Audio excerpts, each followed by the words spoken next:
Hi, welcome to this, my first ever hosted live with Zana Morris.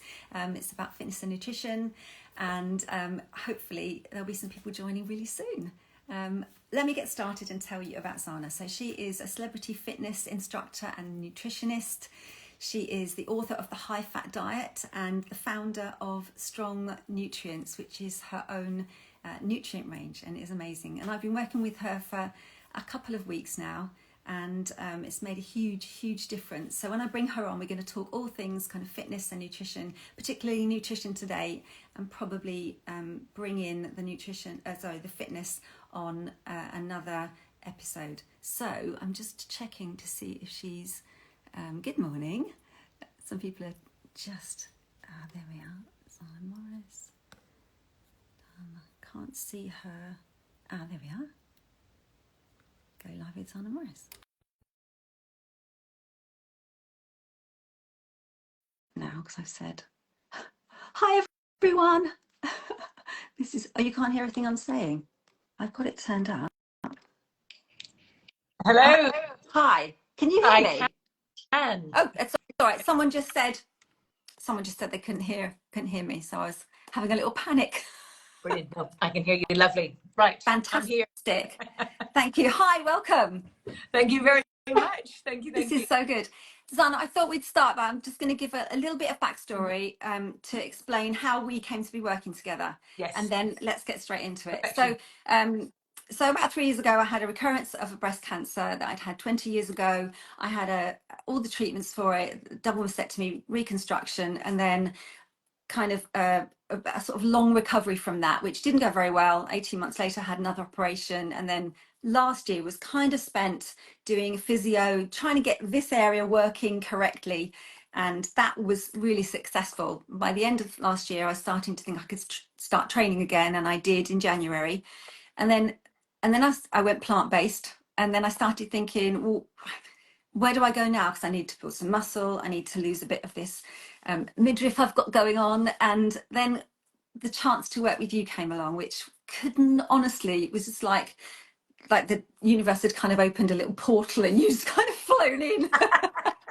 And so there we are. So we've started working together. But what was really interesting, because I want to bring you in as soon as possible, what was really interesting to me was how the first thing that you sort of looked at was balancing my nutrition with the areas that you thought might be in deficit with kind of supplements and that kind of thing. Yes, so yeah. Exactly. Yes. So yeah, we looked at obviously nutrition, the food itself, supplements, and obviously with training as well, but that'll be another conversation, I suspect. Yeah, you've started me on things like creatine, which is one of yours, and other ones that weren't ones that are in your range as well, which was amazing. So this is creatine, magnesium. I've got some a B vitamin chill pill, which I love the name, by the way. So do you want to tell us about why you sort of put me on some of those ones? Yeah, well, I suppose starting with the beginning, what we really needed to do with you was find a way to recover muscle, lean body mass. So not just muscle, all of the lean structural tissue, if you like. As we age, we tend to lose it. So we needed to sort that out regardless. But we needed to do it around the way you eat and the direction you've taken, understandably, I have to say, in terms of eating. So it was really filling in those gaps. And I'm wondering, should we look at the nutrition before I explain why I did the supplements? I think we should talk nutrition before supplements. Then I'll go supplements. And the reason is because then it'll become more obvious why I picked what I picked. Okay. Yes, let's do it that way round, because I think it'll become more evident why it was important. Shall I say why I went plant-based? I think that might be helpful as well. Okay, sorry, I didn't say because that. It was, in your case, a great idea. Yeah. I think one of the reasons is that if you've had breast cancer a couple of times, then if you eat things like dairy and meat, they have their own kind of hormones within them. So I've had hormone sensitive cancers twice. So the idea for me is to reduce the amount of hormones I'm intaking, because I don't want to trigger anything in my own body. And some of the studies have shown that that can be really helpful for women who've had it a couple of times. So that's really why. I mean, I do love meat, I do love eggs, I love cheese, but I'm prepared not to have those, just to kind of stack the odds in my favour. Yeah, and I agree. I mean, as we were discussing this before, I think there's nutritional plans for goals, if you like, for outcomes, and in yours it is very much a case of almost, from my understanding, keeping the hormone levels low, whereas a lot of people were trying not to do that. In your case, are very much Yeah. trying to do that. Yes. So the vegan approach worked very well, keeping away from dairy, which then leads me back to kind of what we were doing with you, because there's a few things that vegans will be low in. And we went through a list, obviously nutrition itself we looked at, but we also went through a list of supplements that you can be low in if you go vegan based. You have a double, almost a triple whammy going on. Now, a lot of people have this, but we need to look at with yourself. You've obviously got that background from the health point of view. Dare I say, and I'm in the same bracket, so I'm not saying anything untoward that I'm not putting myself in. Once you hit perimenopause, menopause, nutritional things change as well. What we need and the requirements can move. There's no question. There could be a little bit of drop in muscle mass as well, a little bit of an impact on what's happening, our calcium levels, and so on and so forth. And then you've got most women I know of our age group tend to do way too much, carry way too much of a load, and quite frankly are stressed whether they know it or not. Yeah. If you add in to boot in your case where you've had recurring illnesses going on as well, there is no question stress levels will be high. Yeah. And that will affect two or three things. Stress can cause the body to eat into its muscle reserves, so you can lose lean body mass there. Oh God. Yeah, exactly, which you don't want. I didn't. You never said that. I didn't say that, did I? No, I didn't tell you that one. But I was watching it. It's why I Yeah. ask clients and try to get a gauge of what might be going on. Yes. Yeah. Stress, the release of cortisol that occurs when we're under stress can cause the body to break down its muscle to access sugars, release the sugars into the bloodstream. That in turn can cause insulin levels to go up. Now, during perimenopause and menopause, insulin levels tend to go up as well as the estrogen levels fluctuate. In English, all of that can lead to, both from the stress point of view and the perimenopausal point of view, can lead to belly fat as well. Dun, dun, dun. Yes. Yeah. So we had this sort of balancing act that we wanted to do, where we wanted to get the insulin levels down, the cortisol levels down. From a health point of view, you don't high cortisol anyway, regardless. That affects hormones. But from the shape as well, the lean body mass, that was imperative. So we wanted to look at that. So that's a very long way around me saying I had to make sure we were working out all the ways we could to build lean muscle, recover it back, get the strength back in the body, so that if you go training, you don't do yourself an injury, but you've got the strength there to go do it. That was imperative. Yeah. Firm everything up. Target the belly fat at the same time. So let's get the insulin stabilized, if you like. Get the stress levels down, just from a health point of view as well as the shape point of view. So if we loop this the way round and back again to these supplements, that's why we picked the ones we picked. So my favorite, I think, it's not that it's the best supplement, but it's just one of my personal favorites, is that chill pill, the B5. Yeah. So I'm going in no particular order here, just to be very clear. The name is great, by the way, because it kind of does what it says on the tin, doesn't it? It very much does. It very much does. The B5 is really superb for supporting the adrenal glands, and in turn will help them do what they're supposed to do, as opposed to being on an overdrive. So it helps you relax better, it helps you sleep better, it helps energy levels go up, it helps mood go up. But indirectly, it's going to help get the cortisol levels down. And the sleep part of it was really important as well, because you make me take it in two chunks, don't you? Yes. Sleep makes a big difference. Now, I hate harping on about sleep, because I think it's very cruel. If you can't sleep, the last thing you need to be told is you should be. So that's so annoying. But in the same breath, and I think everybody's been there. Yeah. It's like, you know what you're supposed to do. That doesn't help, does it? Doesn't help at 3 a.m., does no, it? it It makes it worse. So I will skim through what I'm about to say next without delving into too much detail. Our bodies recover when we sleep, simply put. All the lean, the body pushes the protein back into everything, all our lean body mass repairs, our bones, bone density, everything. And it stabilizes hormones, insulin levels settle down, blood sugar levels settle down, and so on and so forth. It's a reboot. And if you don't sleep, blood sugar levels can be too high, the body's not recovering its lean body mass, and so on and so forth. So very long way around saying you could potentially, you may not, but you could get fatter and weaker. It's just a very blunt way of putting it. So sleep helps. And for me, there's three things I always look at with clients is what is their sleep like? What is their energy like? And what are their stress levels like? And if I can stabilize those three things, it doesn't matter whether I'm trying to lose fat, build muscle, just build immunity and build strength. If I can get those three things in order, I know the rest will follow. Do you know that that's not something I've ever heard anybody say, and it's so smart. It's so logical, isn't it? It If you is kind of, logical. it's like a little stable base that you have to build Yes. from. If you can get those things, so that those things are happening, so that if you are training, you can repair. So that if you have to have that time, don't you? You have to have that downtime for your brain as well. Exactly. And it's not that you necessarily need to have a 10 out of 10 in sleep or a 0 out of 10 in terms of stress levels being so low you don't have any. Small amounts can be helpful, quite frankly. Yeah. But get them in control, get them where they should be.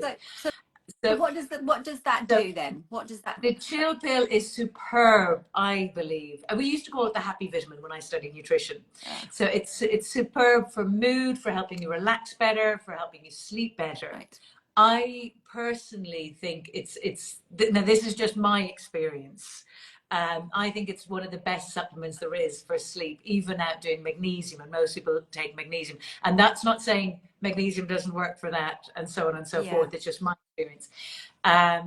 It just seems to get the whole body, I'm going to say calm it down. It gets it back to normal, where it should be. Yeah, because the modern day cortisol levels are so much higher, aren't they? So it's just kind of helping to bring that back down. It really is. Yes. We don't live in a natural world, quite frankly. We live in an extraordinarily unnatural one. And it is. We're in this fight or flight mode. Almost like it's almost revving underneath the radar all the time. I was listening to something it's like hyper kind of stimulation. Like we're stimulated all the time. You're on your phone, you're interacting, you're at work, you're at home, children, family, TV. And when do you ever get that time to just completely stop and switch off? Exactly. I mean, once upon a time, TV, you had one TV show, and as in by that, I mean, you watched the episode and waited a whole week. Now you can just keep going. Binge. Exactly. Everything's like more and more and more. So chill pill is superb for that, and I need to get that down. This one very is interested in this. Yeah, I'm very interested in this, particularly because I am plant-based, and some of what I'm doing is because of not wanting to contribute to sort of animal ecology things and environmental stress and things. And I know that this is a vegan version, isn't it? Creatine is, I think, fabulous, genuinely, and I'm not just saying it because we have it in Strong Nutrients, it really is. Years ago, and I'm talking about probably talking about 30 years ago, used to recommend creatine to everybody doing their training. Now, this was just part of the go. Most people didn't know what it did, or if they did, they were terrified it was a dangerous sort of steroid type supplement, which I can promise you it is not. In my head, I had some sort of like, what is it? What does it do? Exactly. It was considered weird and wonderful, and for that reason, almost you need to be careful of it. Creatine. The reason I love it now is because it's probably the most researched word in the internet now, as in terms of what is it, what does it do. It's been recommended for not just athletes and younger athletes. It's been recommended for all people, men and women, of going through middle age, elderly people, vegans, vegetarians, and so on and so forth. Creatine you get in fish and meat. So you'll get it in salmon, you'll get it in beef, you'll get small amounts every time you eat fish and meat. And it helps the body create a substance called ATP, which are quite frankly energy molecules. And your body, you needs those energy molecules. If, for example, you're running for a bus, that's what your body is using to sprint for that bus. When you're doing your training, if you're doing high intensity training, it uses that. And during perimenopause and menopause, as our estrogen levels drop, apparently our brains begin to rely more on this ATP, these energy molecules too. So indirectly, then the creatine has been found to help the memory, recall, and potentially reduce the likes of brain fog. And it's been found to help the brain functioning in all older adults. It protects the muscle mass in everybody. So the older we get, the more important this substance is, almost compared to the 20-year-olds who are all taking it to help them train better. Yeah. Did you already say this, or have I had a senior moment? Do we have it in ourselves? We produce a little bit all by ourselves, and then we primarily get it through the diet. Right. But unfortunately, that's fish and meat. So most vegetarians and vegans are low in it. And then if they're going to go training, they'll be even lower in it. And if they're going to go through, if they're lucky enough to be going through perimenopause and menopause as opposed to not getting there at all, then they're going to go through it, where their levels may reduce. They're going to need more, quite frankly. Okay. So it makes a big difference in stamina, in protecting the muscle mass, in strength, in recovery from training, but then just seems to have that added bonus of the mental benefits as well. Right. And that's interesting because one of the questions I had was from Alison. It was about fatigue. And so as we train and, do things, do you think that might be something she could look at? That would help. There's three things I usually look at if somebody is fit and well and training and fatiguing. Now it depends what kind of fatigue we're talking about, but for the sake of this, we look at it from a muscle strength, stamina point of view. Creatine, very much so. Protein intake, very much so. That is a big one, and I think we need to come on to that in a second, because that's a big one, I think. Yeah. Making sure there's enough, because protein breaks down to the amino acids. That's the only thing that rebuilds the muscle. Training breaks down muscles and breaks down the muscle fibers. It's the recovery afterwards, and if you've got the nutrition right, that will repair them. And depending on how good that nutrition is kind of will determine possibly how quickly you're going to repair and get your stamina back. So the creatine, the protein, and then potentially looking at whether there's too much training going on. Right. But that is possibly another conversation. But creatine, definitely, it's a quick, fast fix. It's such a quick one. Yeah. Okay. If she's listening, if not, I'll tell her. Yeah. Teaspoon, just one teaspoon in water or your tea, coffee, or anything like that. Yeah. Very easy. Super. You don't even taste it, do you? No, it doesn't taste of anything. I put it into a protein shake. It doesn't taste of anything. It doesn't dissolve, but it's just grainy. So if you ever have it in water, it's easy to drink back. It doesn't taste of anything. Yeah. I was going to say, you touched on it there, but should we have a quick chat about the protein, the sort of how you've tailored that for me? Because also I'd like you, if you could, just to say for women who don't have the same diet as I do, because there's obviously, it's quite specific what I'm doing, and that may not be pertinent for everybody. I know there's a lot of questions about things like protein on a plant-based diet, but also losing belly fat at this time of life, and what kind of diet, what kind of protein people could intake. Well, let's do this is the very, as a friend of mine used to say, the quick and dirty. This is a very fast overview on that, like the top kind of hacks, if you like. Okay. So protein intake. Very few people I meet, particularly women, dare I say, are eating enough to sustain themselves. Is that at any age, or just in later years, do you think?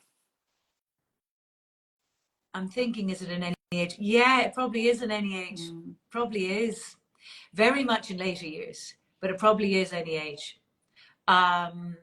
And doesn't mean we always need to be on diets that sustain us to that degree. Like in our 20s, early 20s, we're not breaking down muscle naturally. The body's building it up. We're what we call anabolic.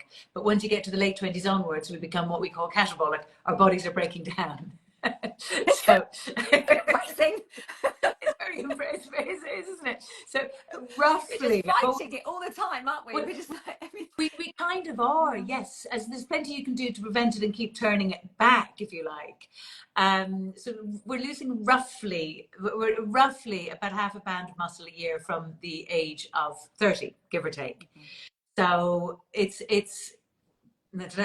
sorry, pound of muscle a year from the age of 30. I don't know where I got the pound of muscle a year from the age of 30. oh So you're losing quite a bit. You're losing quite a bit, and the goal is to keep recovering it back. I mean, it accelerates. I say from the age of 30. In your early 30s, you won't be losing as much per year, but by the time you hit your 60s, you'll be losing a lot more per year, quite frankly. So your job is to kind of see what you can do to recover it and get it back in, to hold it and maintain it.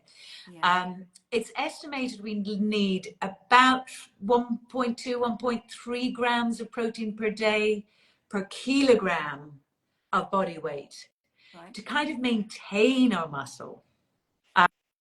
If you're trying to build your muscle, you'd be taking possibly even double that. Now, just to be clear, even getting your protein intake up from what it is now, whatever that may be, can help you build. It can start the process.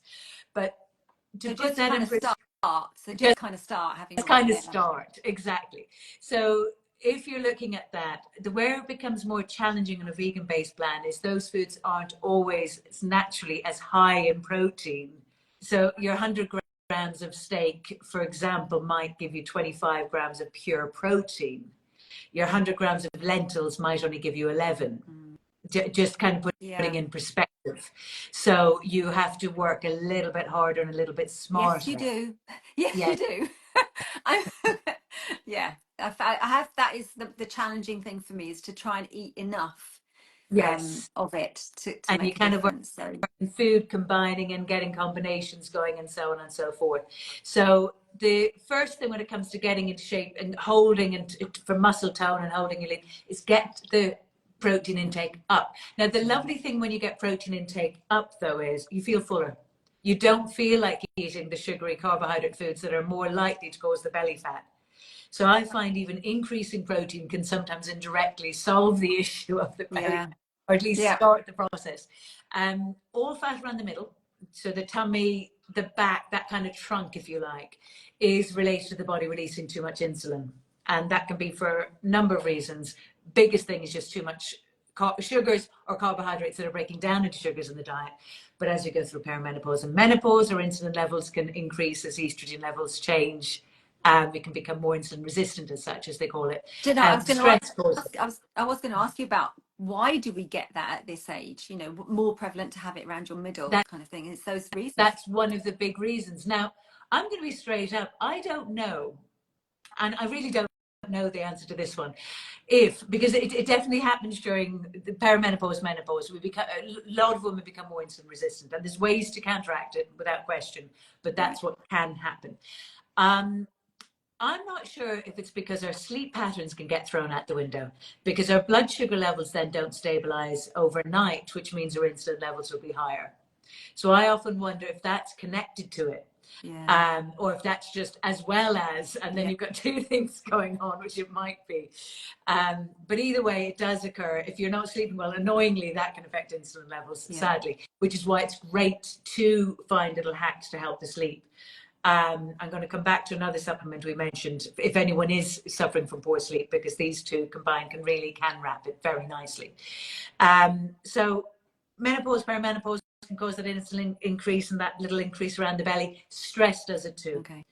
The stress hormones, adrenaline, cortisol, one of its jobs, as I mentioned earlier, is to attack your muscle and glycogen stores to access the sugars that naturally occur within them, so that those sugars will give you energy to fight or run. But very few people fight or run when they're stressed. They don't use that sugar up. It's not being used for any fight or flight. We stay staring at our laptops and just shout at it, but it doesn't quite solve it. So we've lost muscle, and then there's sugars going around, and then they just get stored as fat. Well, then the body has to release the insulin to get the sugar out, and then it gets stored as fat. Exactly that. So you get weaker and fatter, so to speak. Yes. The nasty cycle. It is. And usually, I'm not sure the chicken and egg thing, but I think when it comes to midlife, most people I know are carrying way more loads than they did when they were in their 20s. If they did half of what they were doing now in their 20s, they'd be stressed. So we're just carrying it with almost not even realizing what you're carrying. Yeah. So stress levels tend to be higher. The hormonal imbalance really doesn't help. And now men go through a version of this too. They've got the andropause, and that's got a similar knock-on effect on them as well. Yeah. And then there's the diet and possibly decades of eating a certain way. And then to add, sorry, insult to injury, we're naturally losing the lean body mass as we age, which is really annoying. But Naturally losing what? Sorry, I the was being lean body silly. mass, the lean Right. body mass, the muscle as we age, which is super annoying because muscle is active tissue. It burns fat. So if you're losing that, your metabolism is slowing down too. So you've got it coming All at of this you. was happening for me. Yes. So what you need to do is diet wise, again, most people have heard this. We used to call it low glycemic. Going back, I love the way these terms changed. Low glycemic plans are all the rage. It just meant low carbohydrate, low sugar plans, or low insulin producing plans. So keeping the sugars to a minimum, the breads, the rice, the pasta down, not necessarily out completely, but down, No, can be very helpful. because I've got some Sugars in. down. You've kept some in my diet, haven't you? Yes. So Yeah. not necessarily out. And when you're going vegan, you do want some of them in because there's a certain amount of protein in those that can combine well with the pulses and beans and the more vegetarian vegan sources of protein. So you can't eliminate them. It just wouldn't be realistic. No. But you can reduce them and you can stay clear of the fast release ones, like the more pure sugars, if you like. Yes, yeah. The Um, white rice and the white exactly. sugar and stuff. Yeah. Exactly. Getting the protein intake up definitely helps. Fat intake helps now, to be very clear, because fat does not affect insulin. If anything, it helps stabilize the insulin levels. So Right. you're obviously like your avocados, your nuts, your oils, all of those, very helpful. Okay. And then there's two other things from an eating habit point of view that I think are super helpful. Not grazing. I think that's lethal. You can eat 5 times a day, but the Zana, grazing. snack is my favorite word.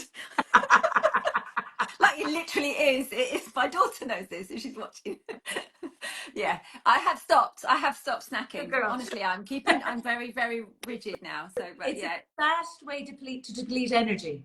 If you think about it, you're giving yourself, often snacks usually mean sugar-based snacks for most people, and not everybody, to be clear, yeah, but for a lot it will. So you're giving yourself a little insulin high. You're not getting quite enough nutrition to to warrant this whole digestive system kicking into play, if you like.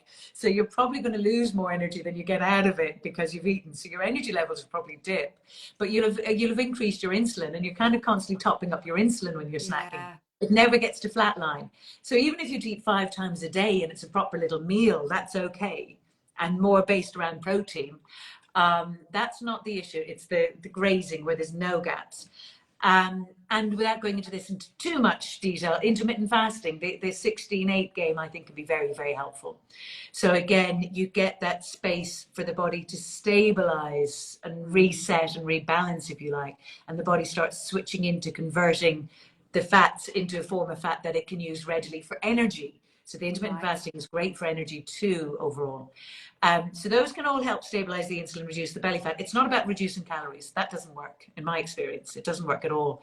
And if energy drops, that's a really bad sign because we eat calories for energy.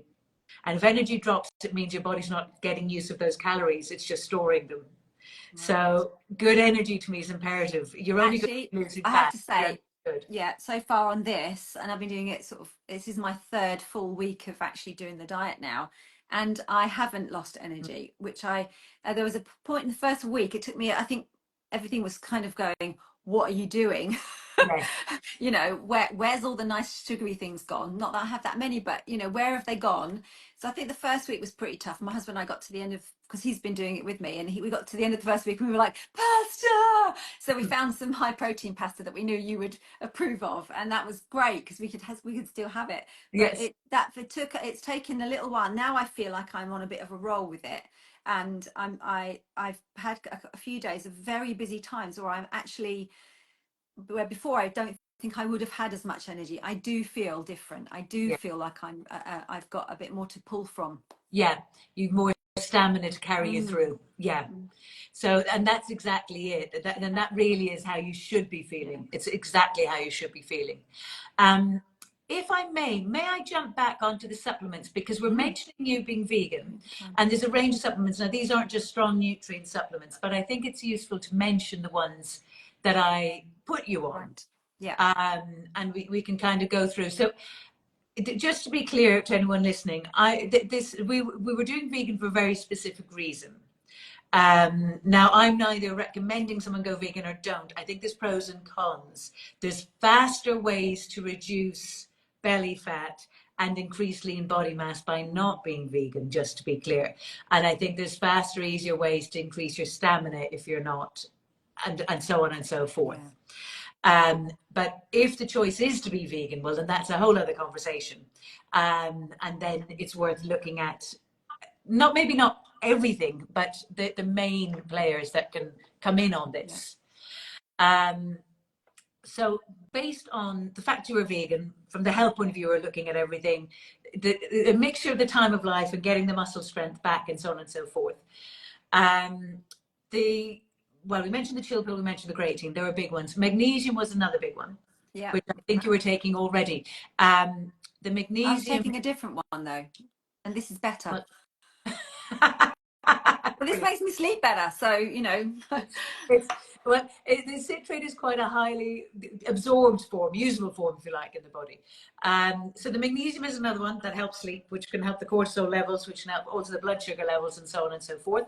It helps the body, just as an aside, the magnesium helps the body get rid of used up estrogen, so it doesn't get recycled, which would be hugely important for you, but it's hugely important for everyone health-wise, and women in particular, but men as well. And great for the heart and the heart muscle. And it helps you absorb your calcium, because that was a challenge. That was a question mark over going vegan, was where you're getting, because of the background of the health, you had to watch those calcium levels. Yes. And the utilization of it. So it helps. I'm going to come back to that amino slim in a second. That's the one for the shake. We're going to come back to that one. Health ones. Calcium, if you're going calcium citrate, as opposed to carbonates, much more highly absorbed forms of it. Chlorophyll we mentioned in your case. Yes. And that was to help with the iron levels, because again, it's hard. We get our iron most readily from meat, eggs, and non-vegetarian vegan sources. And chlorophyll can be one of the fastest ways to help the body sort of replicate it, if you like, just to get that side up. Because if iron's low, you'll feel sleepy no matter what. Other things, as people will know, B6, B12, so it's often good to have a good B complex to fill in gaps as well. And I think that was the overview of the main supplements, and then I'm going to go to this Amino Slim. Yes, so they were the ones for the help to fill in the gaps.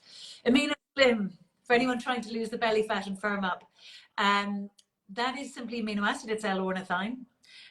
When you sleep, assuming you are sleeping well, when you sleep, I'm saying that tongue in cheek, everybody when they sleep, provided insulin levels aren't too high, and I'll explain what I mean by that in a second, there's a natural hormonal release of growth hormone and so on, and they're the hormones that help push protein back into everything, so repair everything, the lean body mass, but also the insulin levels, blood sugar levels, insulin levels tend to stabilize, tend to flatline. So when we sleep, we should be building muscle and losing fat, particularly around the belly anyway, believe it or not. Yeah. We do the same with high intensity training too. So sprinters do it when they go for a sprint as such. And the L-ornithine, that amino slim, supports that process. So you lose the fat faster and you firm up faster. And it is suitable for vegans, obviously, because that's why you're taking it, but anyone can take that. And that's a lovely kind of help, sort of fast track, if you like, to target the belly fat. It can really work very nicely with it. Very, very nicely. Brilliant. I mean, I think my favorite is definitely the chill pill, but I'm appreciating the whole, like, just balancing everything up. I can definitely feel a difference in how I feel across, you know, it just feels like a tapestry with little holes in, and you've kind of just filled them all in. It's really nice. It's a really good feeling. Really good feeling. Often it's just the small gaps that can make the difference when you fill them. Often it's something little quite, tweaks. Yeah, exactly that. Did you want to say anything about someone who doesn't have my diet? Have we got time? Well, really with it. So going back to that protein intake, the 1.2, 1.3 grams per kilogram of body weight. This is worth considering because if you weigh, say, 60 kilos, I mean, it could be 80, let's say it's 60. You're looking at, say, 1.3. I always have to calculate. I don't know why I use this example and then still have to calculate in my head. So you're looking at are we looking at 80 grams of protein? Is that about right? Yeah, I think it's about 80 grams Yes. of protein. I might need a calculator, but you get the idea. Say 80 grams of protein per day. Now that's pure protein. So an egg has about 7 grams of pure protein. Salmon per 100 grams would have about 20 grams. Right. So, and if you look up nutritional breakdown, or if you jump online, you'll see the nutritional breakdown of all these foods. When you're doing pulses, you're looking at cooked versus dry weight and so on and so forth. So sometimes you can think the pulses are super, super high, and they will be. But if you go get the canned version, remember that's a cooked version. So if you look at that nutritional breakdown, it'll suddenly look different. And it's just because it's cooked versus raw as such. So you're looking at aiming to get around about that 80 grams over the course of your day. If you're not a vegan, that's going to be much easier, simply put. As a vegan, in your case, I was recommending you get that protein powder into you. So there's rice proteins, there's mixed protein powders, there's pea proteins, there's hemp proteins, but I think any of those can be quite useful. It's just a faster way to get the protein intake in, or a supportive way, so you're not waiting for all the pulses and so on and so forth, and soya proteins to try and get yourself to the same place. I personally, because I'm not vegetarian and I'm not vegan, when it comes to the protein powders and strong nutrients, you do the casein protein, but that's not of use when you're vegan. But if you're not vegan, I was just mentioning this, myself and Julie were obviously talking earlier, and I was saying now that I rate really highly as one of the fastest ways I think of recovering lean body mass. It's so highly absorbed. It's the same protein you get in cottage cheese. Right. And the body breaks it down very slowly. So your body can utilize it very readily as such. It gets plenty of opportunity to utilize it. So it's very slow release. And it also means insulin levels don't go up when something is slow release, because there's no sudden spike of anything. Yeah. So I rate that one very highly. But for anybody out there looking at that protein intake generally, rule of thumb in my experience is go for the higher protein meal at the end of the day, not for the breakfast. Okay, why is that? A lot of little facts in there here. This one's good. If you can get this one, this is good. Why is that? Why is that? Protein breaks down, protein foods break down into amino acids, which are the building blocks, which are the bits we really want, and sugars. Not a lot of sugars, but some. And if you've too much in the morning, I don't know if you've ever noticed, you can get sleepy afterwards. And it's because you'll have had a sugar spike. Now, if that happens, you've spiked your insulin, and that's up for the day. Our bodies seem to deal with it differently at night. Our whole hormonal balance changes as the day goes on. Morning versus evening is completely different. Cortisol levels and everything, it's different.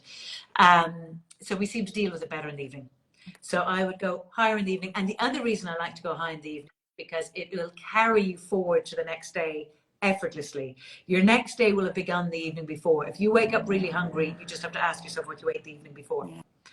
And if you're anyway interested in the intermittent fast, get a high protein meal at night before, and you'll fly through it. It'll be really easy. And also, I suppose your body's then using all of that stuff to help you repair during the night as well. I knew you were going to say that. Exactly that. Yes, exactly. 100%.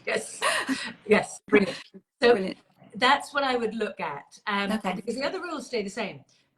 Don't snack, don't graze. If you can do the intermittent fasting, now not everyone can, I'm not saying everyone should, but if you've got belly fat there, it's worth it. And if your energy low, it's worth it. All of those can really help. And after that, supplement wise, you may not go chlorophyll if your iron levels are low. You may just go for a pure form of hemoglobin iron, for example. You may not need the B complex in the same way.